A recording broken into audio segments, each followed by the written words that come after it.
Hey, it's Patrick from Q Doctor.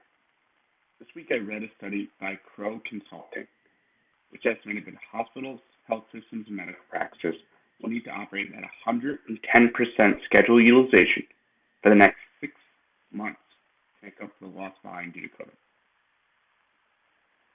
Fear not. Here are 3 ways to quickly add capacity. Number 1, more hours.